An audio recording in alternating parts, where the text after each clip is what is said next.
you're up.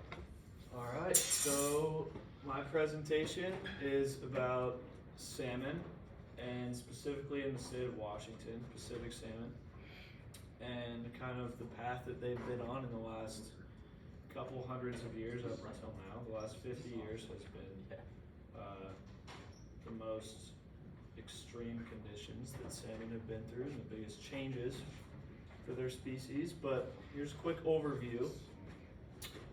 First, I'm going to go over the importance of salmon culturally, economically, obviously, food too, it's delicious.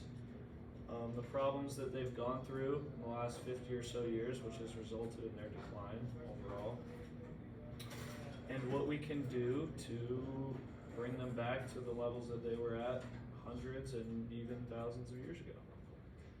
So first of all, a good transition from the last presentation is the original importance of salmon in the Pacific Northwest was Native American culture. It was a huge food source for them, culturally, spiritually. As you can see there, that is a traditional longhouse salmon festival for the first harvest of the year that they would have every year, when the salmon would run through the Puget Sound and up towards Alaska and back. And today, they are a huge economic resource for the state of Washington, and they have always been a keystone species in the Pacific region. Over 80 different species eat salmon as part of their diet, from bears to seagulls to other predatory birds, hawks and eagles, coyotes, wolves, humans, obviously.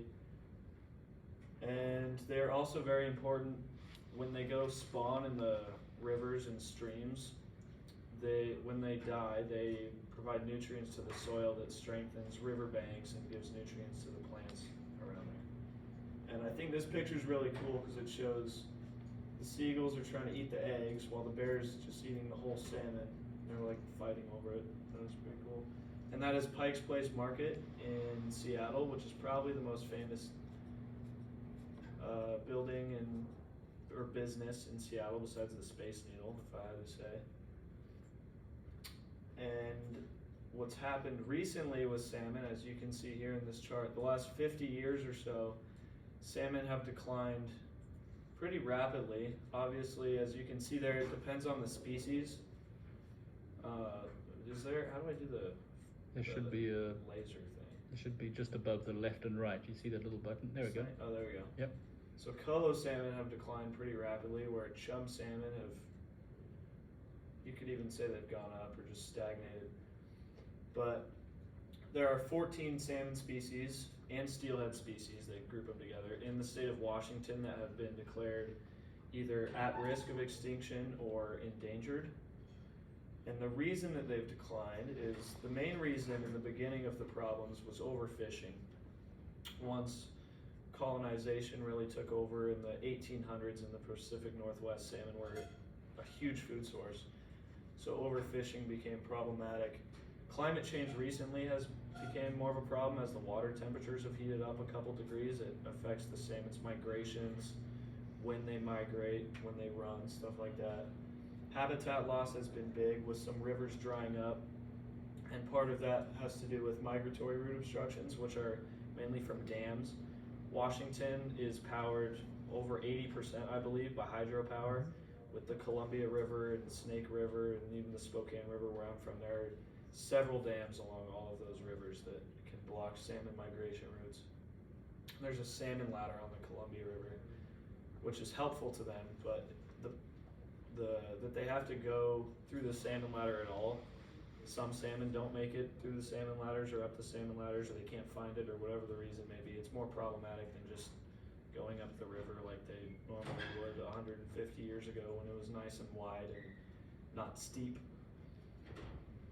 And the solutions, the main solution obviously is funding, which goes towards these solutions, which the main one lately has been hatcheries, but those have been problematic because they reduce the genetic variation and the adaptability of wild salmon, because they release salmon into the waters after they've grown up in pens surrounded by hundreds and thousands of other salmon.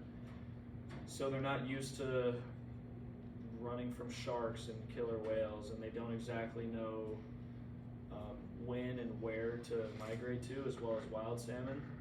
And the problem with that is that when they mate with wild salmon, their genetics combine and the wild salmon become weaker and sometimes smaller.